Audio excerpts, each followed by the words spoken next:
Yeah, Chris Rogers. Okay. I could put my name on the chalkboard behind me. And we are up. Great. Yeah. So hi, everybody. Hi, everybody. Hello. Hello. Hi. Welcome to the another edition of the amazing Educator Innovator webinars. Yeah. I'm Chris, and I'm going to pass this on to Christina Cantrell. You can tell us a little bit more. Awesome. Thanks, Chris, for getting us started here. A lot of Chris's in the room. Welcome, everyone, to this webinar today. It's June 26, 2015. And we at Educator Innovator are hosting this webinar that focuses on deeply connected learning topics of food literacy, healthy communities, and youth leadership. Christina Cantrell from the National Writing Project, and really appreciate you spending time with us today. I'm thrilled to have this opportunity to speak with our guests, who are educator colleagues, friends from the Loaf Teacher Network. And Loaf Teacher Network is one of our newest partners here at Educator Innovator.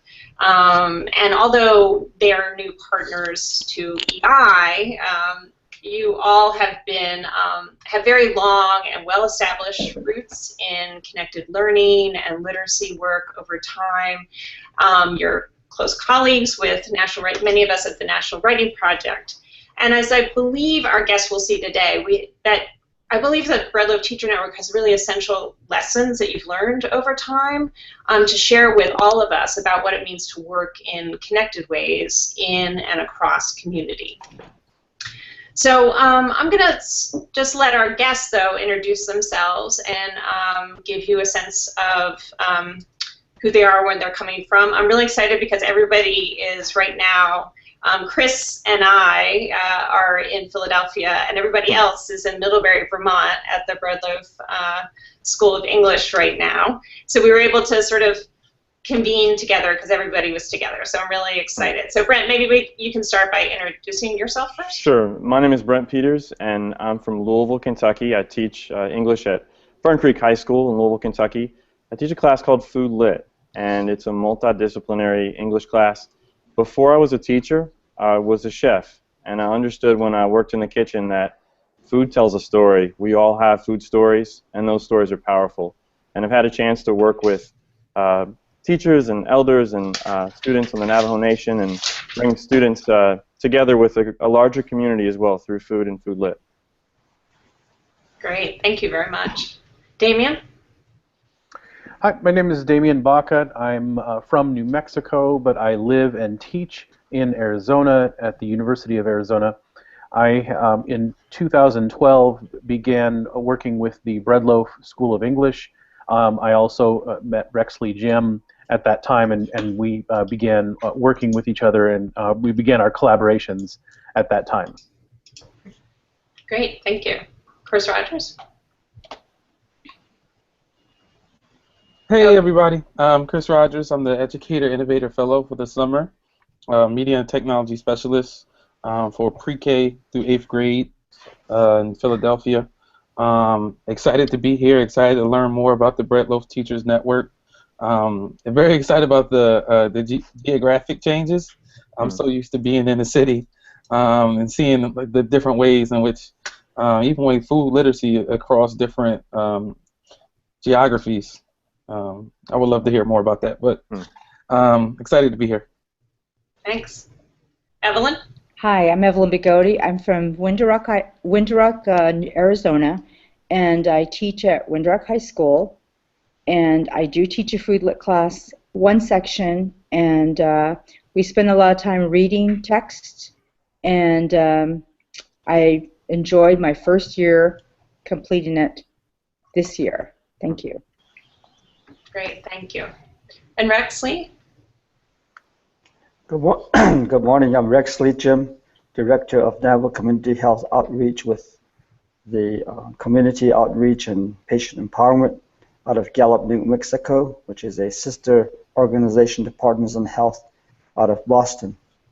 We are interested in teaching young high school students how to read, write, and do research and present those orally and in writing on social media as well as in the traditional format of standing before a public and talking to them. We're also interested in directly linking academic learning, knowledge, and skills, and integrating that with local knowledge to solve local problems. That's great, thank you. And Tom, our intrepid organizer here. Thanks, everyone. I'm Tom McKenna. I'm the Director of Communications for the Loaf Teacher Network, and I'm also an elementary educator from Juneau, Alaska, and about to become a principal there. Before I turn it back to you, Christina, I just wanted to mention that, yeah, we all are on the Loaf School of English campus in separate rooms in a classroom building, but Rex and Evelyn are working here on their M.Litt degrees this summer, and Brent is finishing up his M.A. here. So they're all busy students. So I appreciate you guys taking time.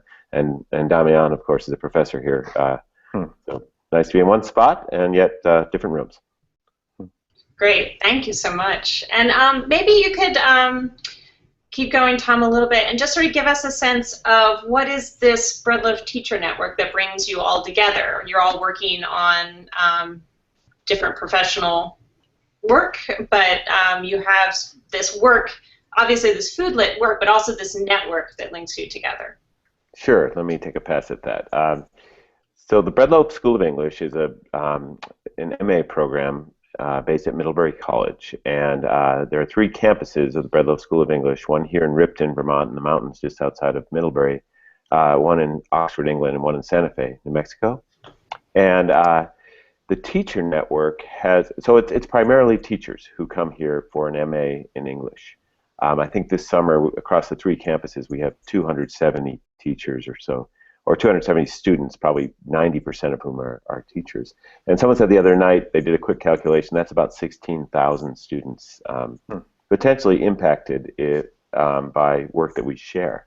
And so the Teacher Network is the organization that keeps us connected in our year-round work. You know, the core of it is teachers who have studied at Loaf, but increasingly we're making partners, as each of the speakers today will talk about, in local communities, to the point where we have students who call themselves Loaf students in various sites. So we're a collective of teachers who stay together with technology. I think what you'll hear today is we are committed to many of the principles of connected learning.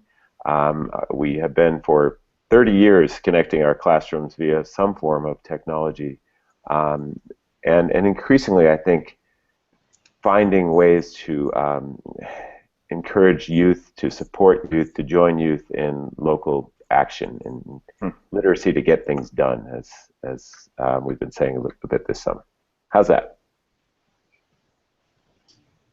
That's great, thank you. And yeah, really excited that this focus on students too as partners within your network. It's not, you know, it's the educators and the students together is something that I really hear and resonates with me. And I would love to hear more also about this idea of food literacies. You kicked us off a little bit, Brent, with some of your background and some of your interests, but I'm sort of interested in how this starts to, what are food literacies really, and how does this start to manifest as shared work that you're doing across all of these communities and classrooms? Sure. So when you think about food, it's always part of a larger conversation. And when we talk about you know, any type of food item, we're connecting immediately. We're connecting to people who grew the food that we eat, people who have cooked it, people who have been a part of it, the stories attached to it.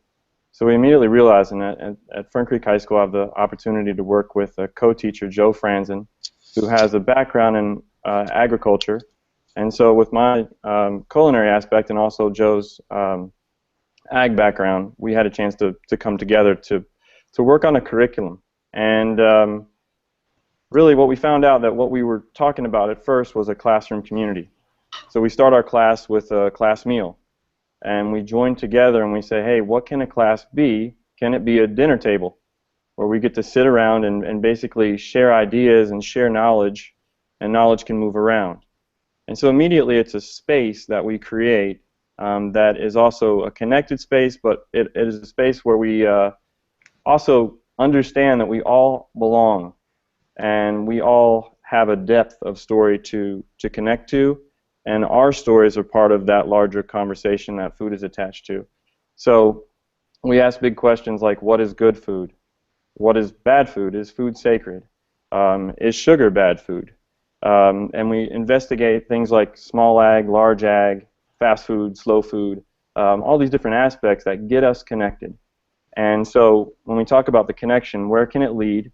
And for us, it's led to being able to work with, through the Loaf Teacher Network, to work with students, and this is from a meeting with Rexley Jim. I had a chance to meet Rexley Jim here at Bread Loaf and present a little bit about our class, and Rex said we need to do a workshop on the Navajo Nation. And from that, things started to happen.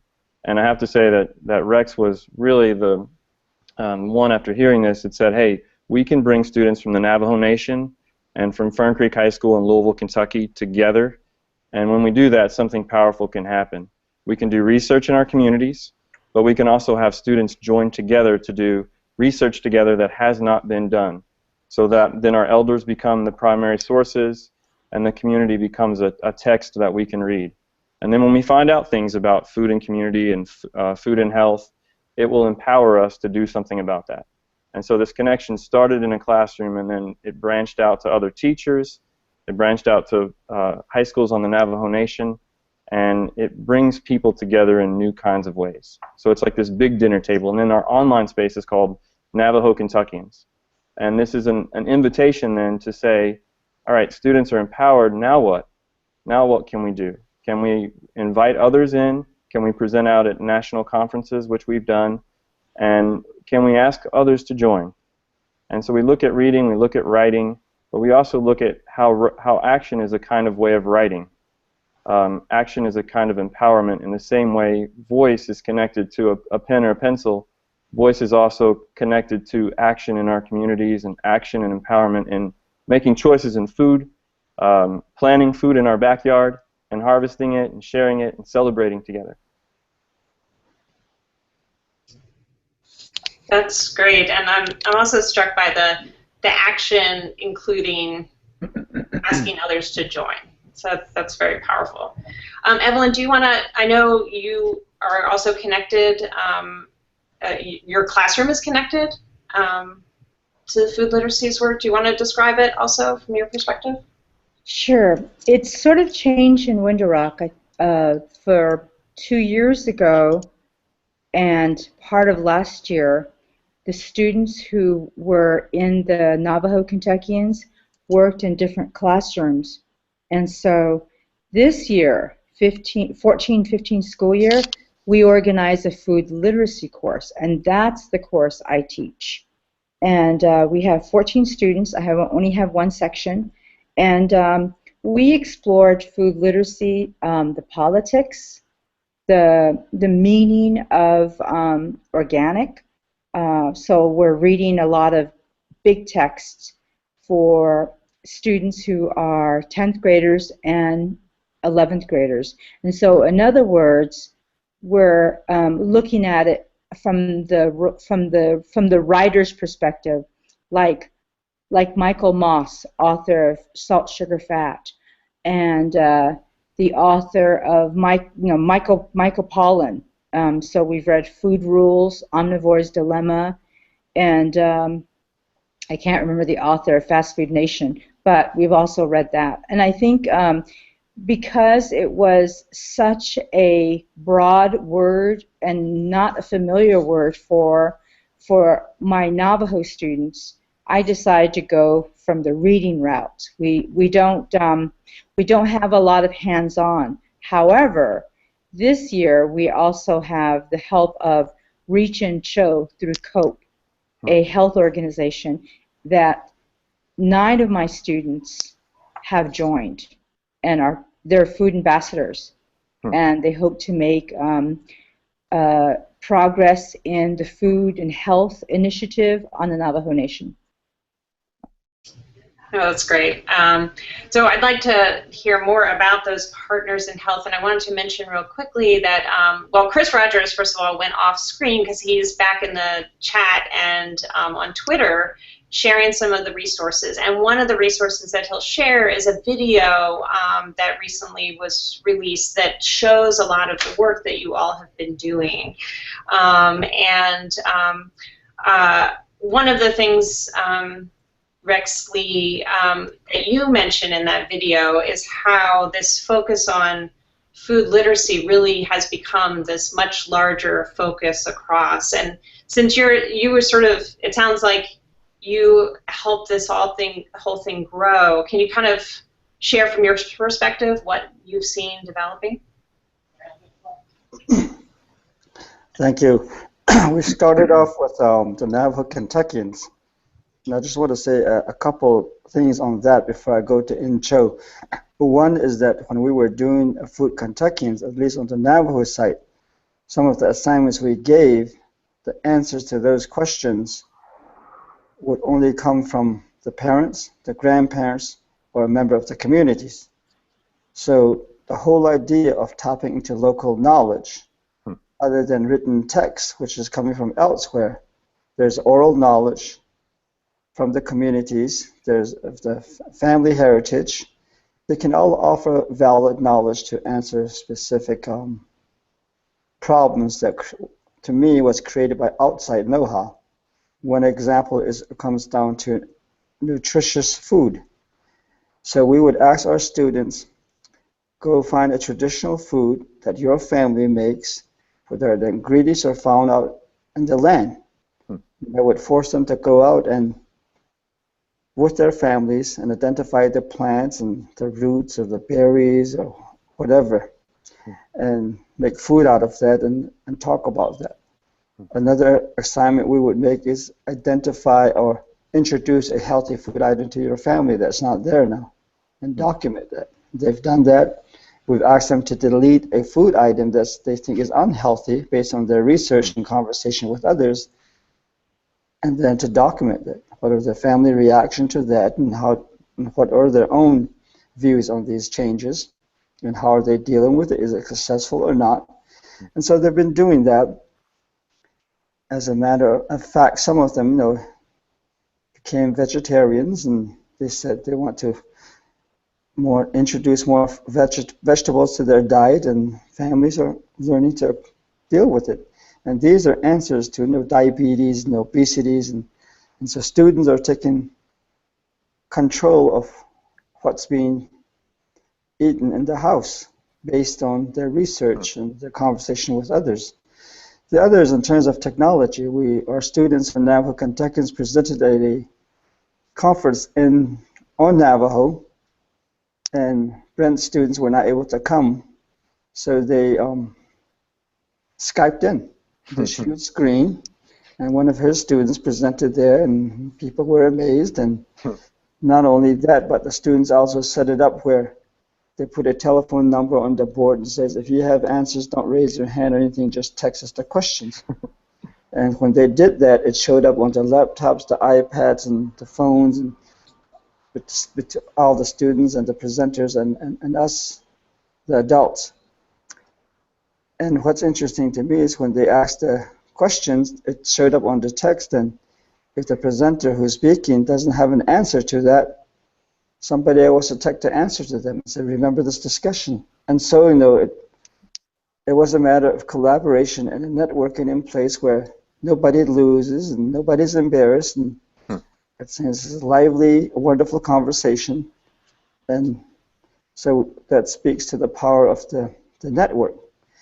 So that's one issue. Now, the other thing I want to talk about is NCHO, Navajo Community Health Outreach, which is an outcome of when COPE, the Community Outreach, Public and Patient Empowerment, and Partners in Health were going to submit a research, or not a grant to CDC, but they wanted something different.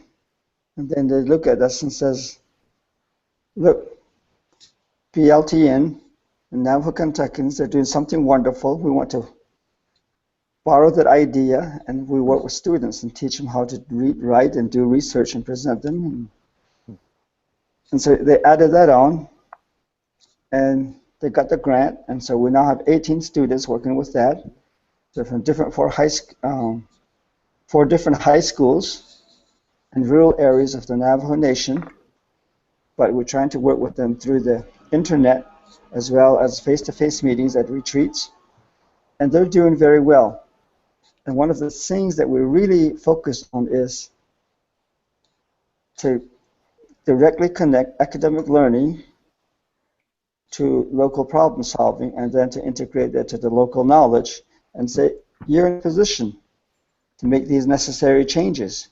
You have the skills, the knowledge, the know-how, whether it's an academic setting or a community setting, and here's how you can come together, and this is what you need to do. And that's very important. We are teaching them how to network. We are doing this strategically. We are going to have Partners in Health had about 10 different sites around the world, and the Navajo Nation is one. And what they're interested, PIH, is they want us to replicate this in their other sites and then connect the students through virtual exchanges so they can start communicating and talking to one another, so that 20 years from now, when they finally become professionals, they will already have a network in place and how to work together to address local issues that at the same time might also address global issues. And so we're teaching our children how to do this. We have been approached by PIH Canada. They want to work with First Nations in Canada, and they want to use this model that we're working with Navajo, with the Navajo Kentuckians and the Navajo Community Health Outreach, and see if we could replicate that on First Nations in Canada as well. So people are beginning to notice, and our students are all excited about it. That's awesome. And thank you so much for these descriptions. And this idea that, you know, everybody gets to contribute is the other thing that I really hear. And then being in position to sort of know as a community, okay, we're in position to now start to build this to the next level. So that's really beautiful and exciting. And I'd love to, I'm sort of curious, like, what all of your questions are actually as you're doing this work, and this really powerful work. Like, what are some of the key questions that drive you as you're going? Maybe we can start with Damian to talk about some of the research that he's been doing as he's been following this work, and then we can also surface some of our own individual questions that have been driving our practice as we go. Sure.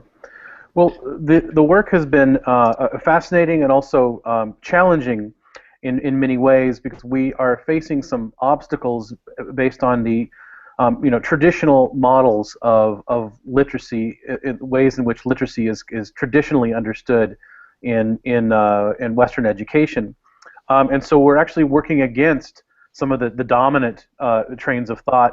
For example, one being that writing is something that is necessarily alphabetical. That alphabetical writing is something that must be brought to populations that are presumably non-alphabetic or pre-alphabetic. We're rejecting the colonial baggage that is inherent in those patterns of thinking.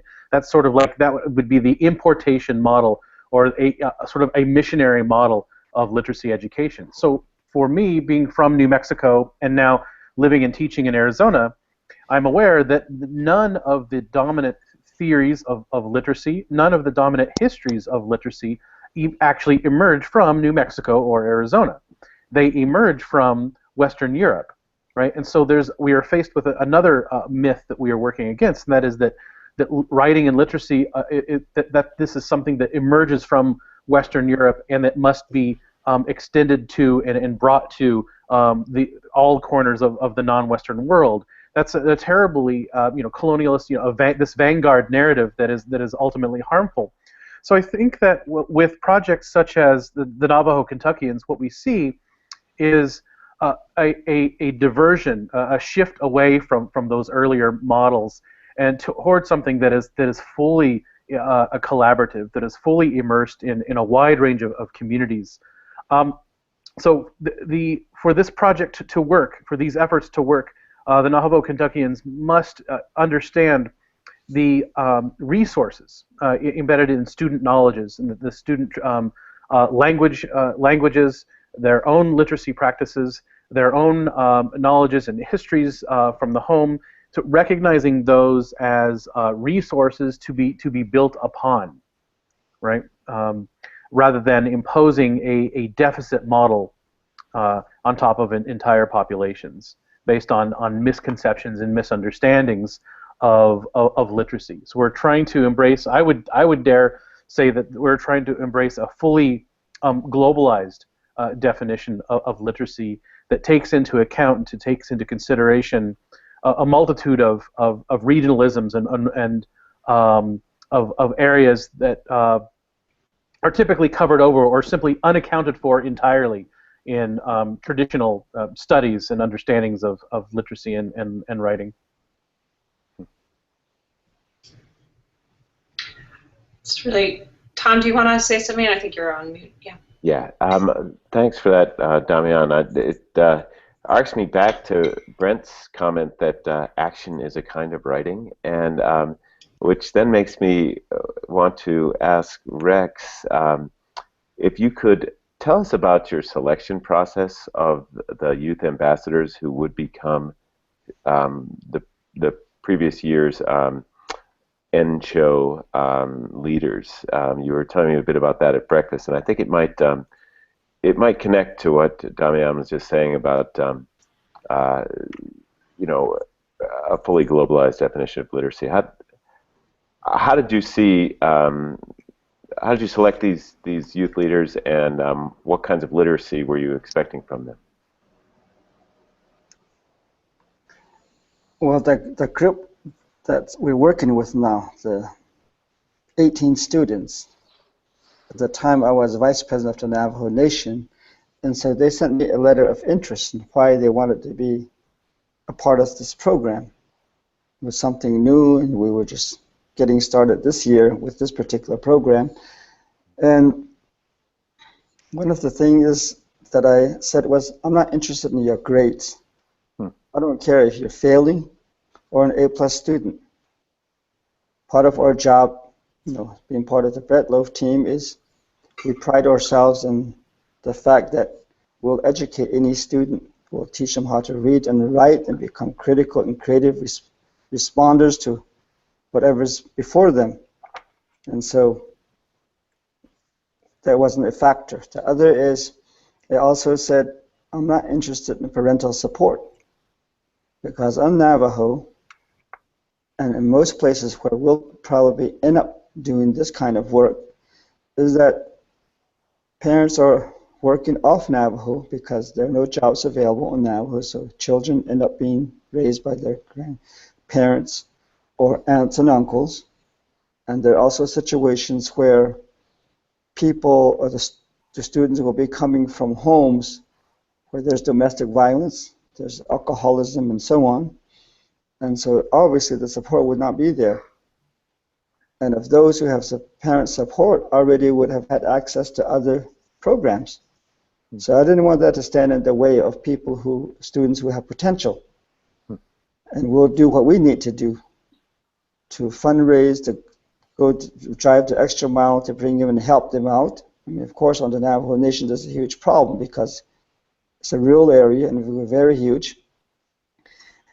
But all I wanted was, I want you to be passionate about what you want to do, and I want you to be willing to work hard, and we'll do the same.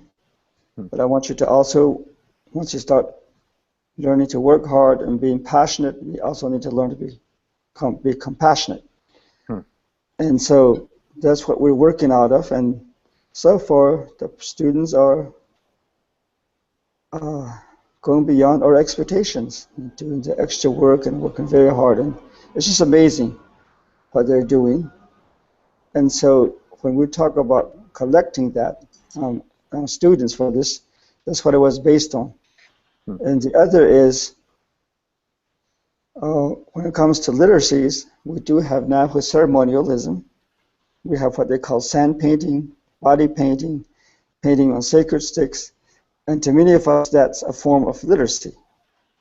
And that's the kind of writing that's done on very specific formats, like the body, the earth, and so on. And students are exposed to that.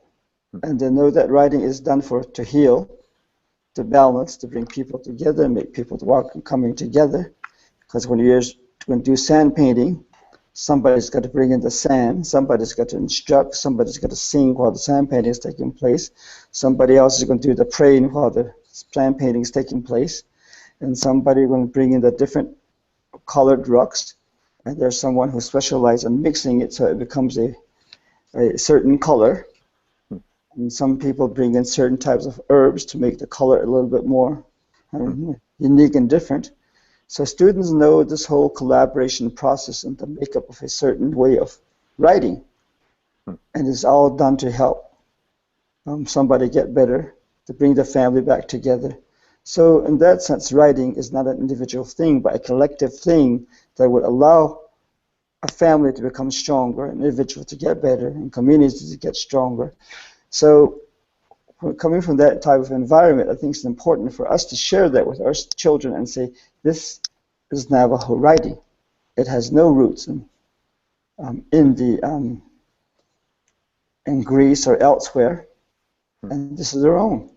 And they need to understand that. And it's used to help heal people, to restore harmony, and that's so important. At the Writing Project, this idea of writing as a way of interacting in the world is really important. You know, we read the world and we write the world, a very Freudian idea, but the power of that and the power of action as writing and writing as healing, and it's very deep, and I think important to really think about when we're thinking of connecting the way that we're creating our texts together, creating our communities together. So thank you for describing that, and it's really interesting to hear the youth leadership piece of this work and how you're developing the youth leaders, and much in the same ways it seems like you all are working together, it seems like the youth are also working together in these sort of networked and co-constructed ways. And Evelyn, I was wondering if you could talk a little bit more about the implications of this youth leadership, and sometimes whether it is community health and then sort of how it connects to some of the academic goals that the youth might also have. Our high school, Window Rock High School, did not have a counselor who could help students with college applications. Nor did we have anyone who knew a lot about Gates, the Bill Gates Millennium Scholarship. So I took it on myself a few years ago just to get familiar with it, and we worked really well. We did really well. We have kids who graduate from Window Rock High School who are at Brown, at MIT, Bowdoin, Lewis and Clark, Kalamazoo, Dickinson. And those are really great private schools. And we just began by doing the same thing that I'm doing in Food Lit, reading really high-end text, writing about it. Most of the students are used to writing personal response essays, which I learned how to do probably at Bread Loaf. And so I took many of the things that I learned on the setting when I was working on my master's and put it in the classroom. And then I decided, you know, if I have had this wonderful experience working at Middlebury College, why not allow my Navajo students the opportunity to go to private schools? And we all know that private schools have deeper pockets, so financial aid wasn't a problem. And we just worked through it. And so I'm hoping that some of these Food Lit students will have that benefit. Next year is the last year that Bill Gates, the Gates Millennium Scholarship, will be available. And one of the key ways that I became familiar with that is because I was invited to be a reader. It was one of those gifts that fell in my lap, and I took it. And so most of the students I work with in Food Lit know that I've been helpful that way. And so we all bring different talents and background to the table. And, you know, Brent uses his food cooking experiences, and he enlivens, enriches his classes that way. And, of course, Rex Lee and I, you know, attended Middlebury College, and he brought that educational avenue and emphasis and concern about health when he became our Navajo Nation vice president. So we have a lot going on that way, and everyone has, we're hoping that our students that we're working with will look at private school applications and to feel very comfortable speaking and reading and writing in that language, because that is another avenue that our study of food literacy promotes. It's not something we emphasize, but it's definitely a skill building, because our Navajo students have presented in various places. The NCTE this past year in Washington, D.C. Last year we did Boston, and then we also were invited to Billings, Montana, and various sites. So we have established ways that they can reach out and talk to other people. So they're really building their public speaking skills, and that's very important, especially for our Navajo students. I'm struck by the power of the how creating this work has implications for how then being able to share and present this work in the world. So Chris, you came back on, and I can hear your tweets bubbling in the background. So did you want to bring in a question for the group? Yes.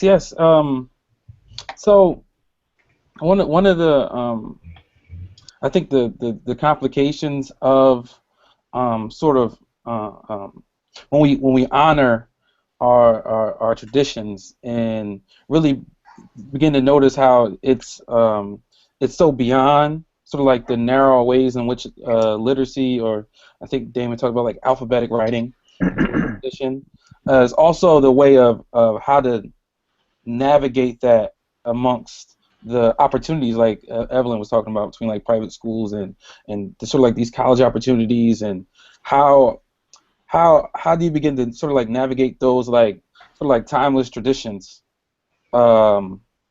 with the sort of like demands and navigating the dominant structures that are the students will have to sort of like find to get like jobs and opportunities and whatnot. So I would love to see how that came up in discussion.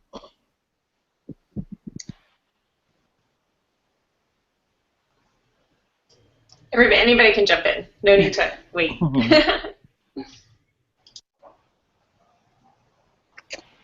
I'm not sure about the question. Oh, okay. Well, it's just like the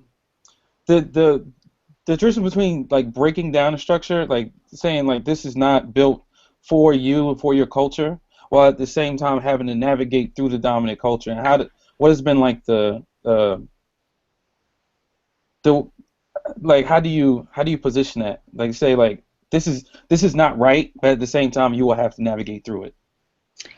I think it's probably educating the parents. So I hold parent meetings, and the first thing they look at is the tuition cost of a private education, a private college education. But one of the things I always emphasize is the deep pockets that private schools offer for students of need, and the majority of my students are students of need. So, for example, one of my students who's at Lewis and Clark, when we got his financial aid packet, he brought it to class. I made copies for everybody so they could learn how to read the information, because I knew that parents would know what these terms were. So, for example, subsidized loans, unsubsidized loans, which scare the heck out of me, just to say, and the Pell Grant, you know. So we went through, and as we were talking about it, we said, well, Atsatsa needs about $2,000. He's $2,000 short of a full ride. And so one of the students who ended up going to MIT read the fine print, which I couldn't read probably because I don't wear bifocals. And he said, wait here, it looks like he's going to get a work study for exactly $2,000. And we all, marveled and said, Atata, you have a full ride to Lewis and Clark. And so one of the other things we did was whenever they visited a college, I'm big on college fly-ins. So we start working on that the first week of school. And we try to get as many people to fly out to different places because, frankly, we don't have the purses to visit schools. Going to, some of the kids didn't fly, have never flown until they began doing college flyouts. And so I think I'm bringing that type of information and opportunities, and it takes a while for the parents to trust me because it's still scary, and it seems like maybe a great voyage into unknown land, and but it's still a great experience because, like I said, we have students who are at those great schools and they're going for their third year this fall, and then we also invite them back to the classroom. We have a student at Union in Schenectady, and she's going to present in August about her learning experience at Union College, and we always try to keep all these avenues open. And some of the schools are college horizons. Some of the schools are not. We have a student at Union, and my older daughter went to Union. And then my younger daughter went to Dickinson, so I make sure I keep those avenues open. But, Chris, your question is great because it's so broad, and there are a lot of difficulties. Sometimes the students, when we're writing the essays, like the fly-in essays, they sometimes fall short there because it's so, the thought of flying somewhere, meeting strangers, staying overnight, talking to professors, getting interviewed is so intimidating that sometimes they don't follow through. But the adventures do. And so it's not always, it's not a program for all. And one of the obstacles is, of course, back to reading and writing and being brave.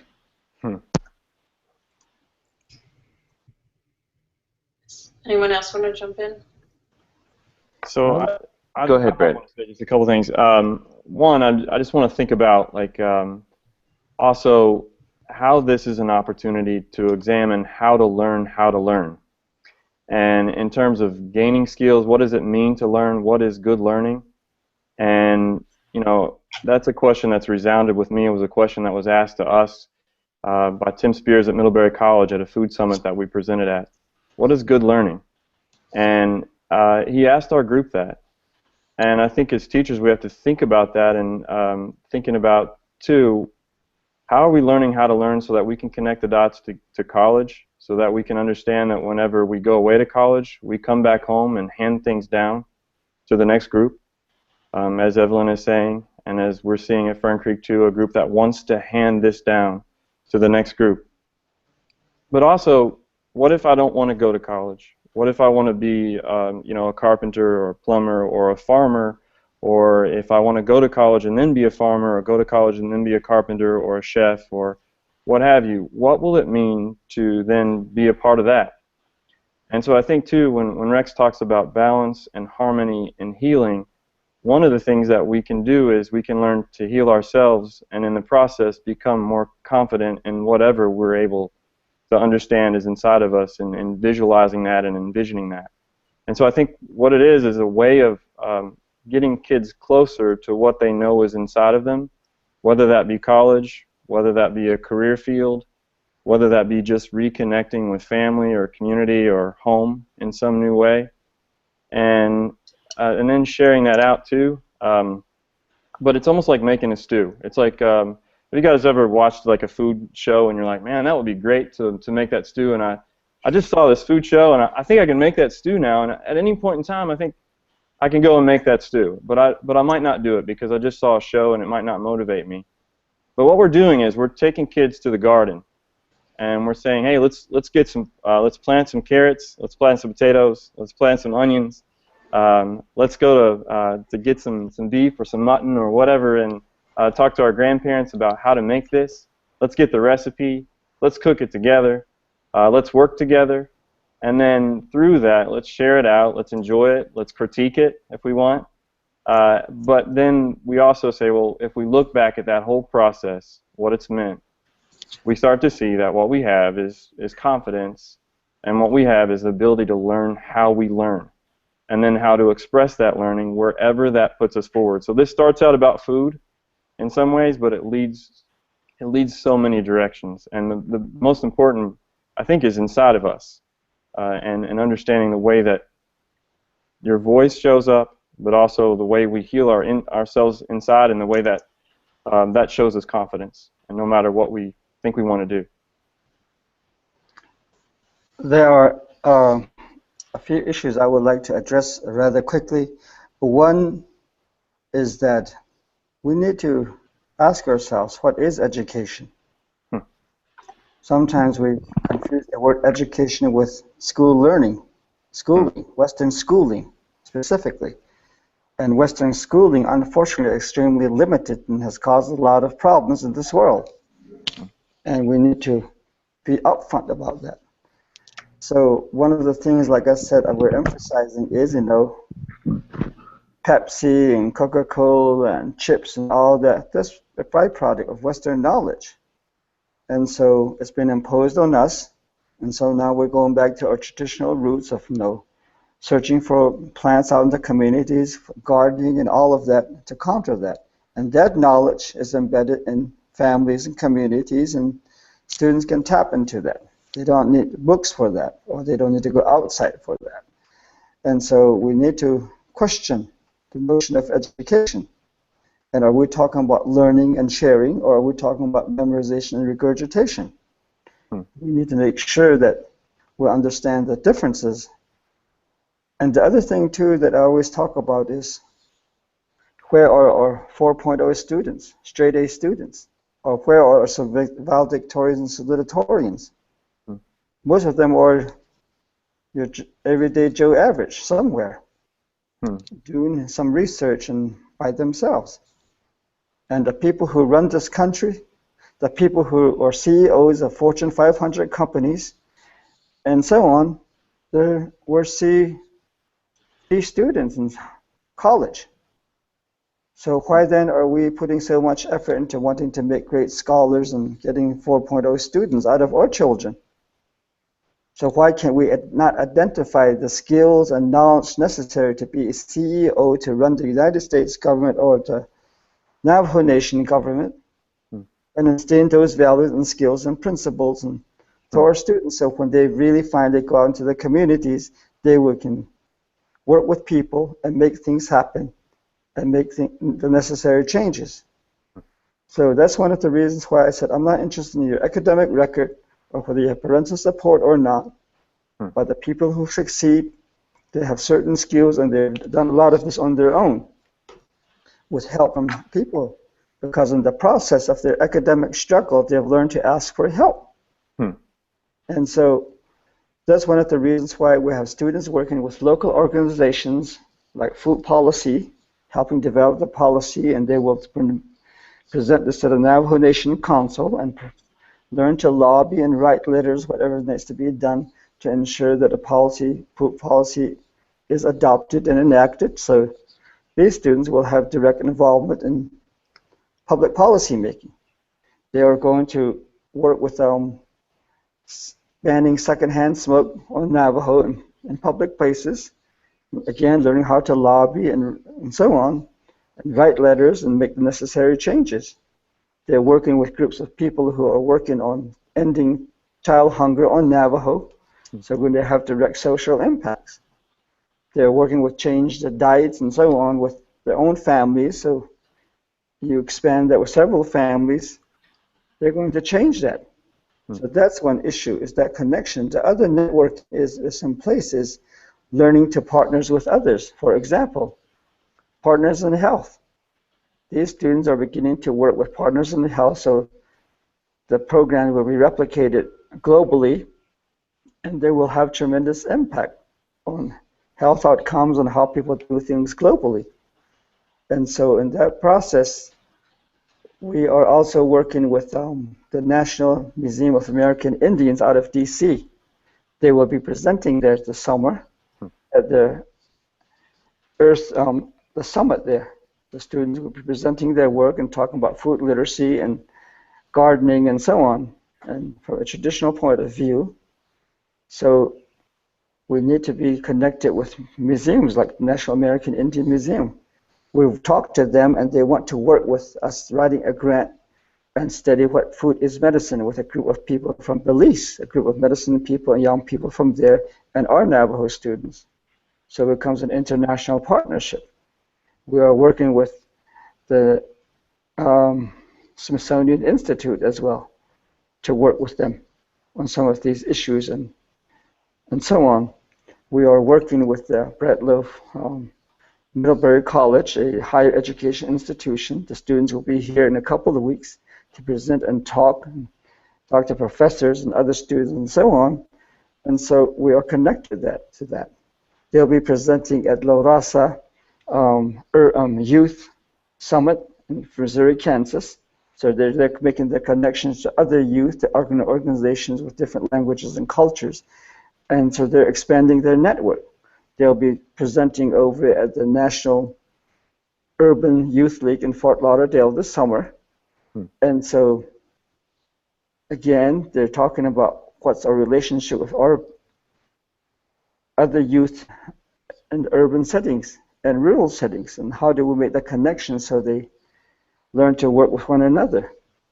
We are working with different corporations like the Santeen Corporation, which is a huge corporation that's paying for a lot of these programs, but they want to also mentor our students. So our students, their work are being posted online and shared, but these professionals who are CEOs and medical doctors and so on at hospitals and corporations that deal with health work, they will be commenting on student work. And these are from the private sector as well. So public institutions, private institutions, the marketplace, the higher education institution, we need to learn to work across these different programs. And so our students are working with all these different programs. I think that's important. It's so important. And, one thing, the equity pieces that you are getting to here, Rexley, are so essential to this sort of connected work, both how we invite each other into our shared networks, and then sort of how we support each other in finding different ways to be connected that fit our needs and goals as individuals and then also as communities. So it's lovely to hear sort of how you've all been doing that. And we don't have many moments left, but I was wondering, as educators, if there's a sort of key thing you feel you do to facilitate this. Is there, there are many educators watching this webinar, and I'm wondering if there's a way that you might say, like, what are some of the things you really had to learn about being a teacher that supported this kind of work and happening, this kind of networked work? And then once, maybe we could all sort of respond to that, and then I think we're sort of in a round of final thoughts. And I'd love to share also places people might be able to go and hear some of your students. So after the webinar, maybe we could gather up some links, and we'll post those with the archive to this webinar, so folks can make sure to go and see them and connect with the youth leaders themselves.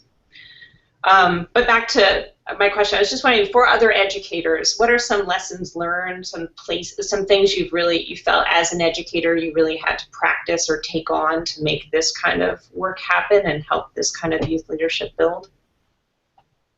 I'll jump in. My daughters went to Hotchkiss, the Hotchkiss school. One attended that, and the other one was Choate Rosemary Hall.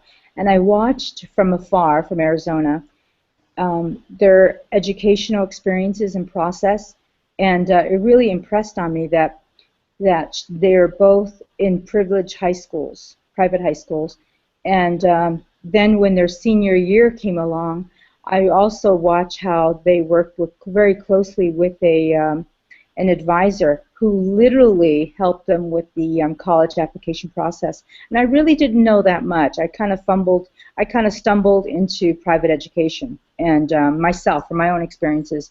And again, I had a lot of mentors to help me along the way. So when they experienced that after they got into college, I just said, well, I'm just going to employ that in my public high school, because there aren't that many Native Americans, in Eastern schools or in really top high colleges. And so that was what my motivation was. I think it started off as being a mom and watching the successes of my own children, and I wanted to share that, because ultimately as a teacher, you are a parent. You are their surrogate parent, for that time period, and then you might be a sponsor. You do carry a role of influence, whether we like it or not, and it's a deep role, especially on my nation. Thank you, Evelyn. I like the way the word horizon came up earlier, and I think it's important to look for horizons as teachers, and to try to say, well, all right, how can the content go together? How can we look at a standards-based course in a way that goes beyond the standards, that enables young people to be creative, compassionate, to explore their curiosity? But I think for us as teachers, I think too, we have to trust our kids incredibly. We have to leap. We have to model the leap that we want our kids to take. And sometimes that's really uncomfortable, but it can be really awkward too, and that's kind of funny. But it's important for us to model the challenges that we want our students to take on, and I think that's essential. That's something that I have learned for sure. And even when it looks bad, like even when it's a nice fall and you're kind of on your, and you just pick yourself up, and you also model that. The way you rebound, the way you come back, and the way you learn from mistakes. Thank you, Brent. I was wondering if, Damian, we haven't given you much airtime here. Anything in these final minutes bubbling up for you? And then I have one resource that I could share for everyone to get us a closer look at some of this work. Oh, well, I think that what's been most inspiring to me is the truly collaborative efforts, and that the collaboration is something that must happen from the bottom up. And so we're moving against the top-down traditional models, and looking at how we can come to better understanding of literacy or literacies broadly defined, and ways in which communities are actually quite skilled and innovative regarding the ways in which they are already using different forms of literacies in terribly complex and exciting ways.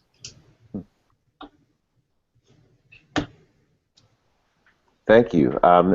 Christina, it would now be a good time just to share that one website. It would be, because I know. You can certainly, viewers, Google the Breadloaf School of English at Middlebury College and Loaf Teacher Network, but we also have a working site that we're putting links to the video that we referenced, and to work samples from several different projects, and that's just at www.breadloafteacher.net. It's singular, breadloafteacher.net.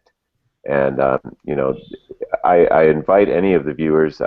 You'll see a link to a Google community that we're using this summer to share information across campuses. Make yourself known, join us. Be happy to have more people into that community, and happy to answer any questions online as well. I see there's a Facebook group too, and Twitter. Yeah, there are. Each little project has many facets of social media presence. So, yes. So poke around, and again, feel free to email to me. I'll make sure my email is prominent on there. I'm not sure it is, but I'll fix that in a second.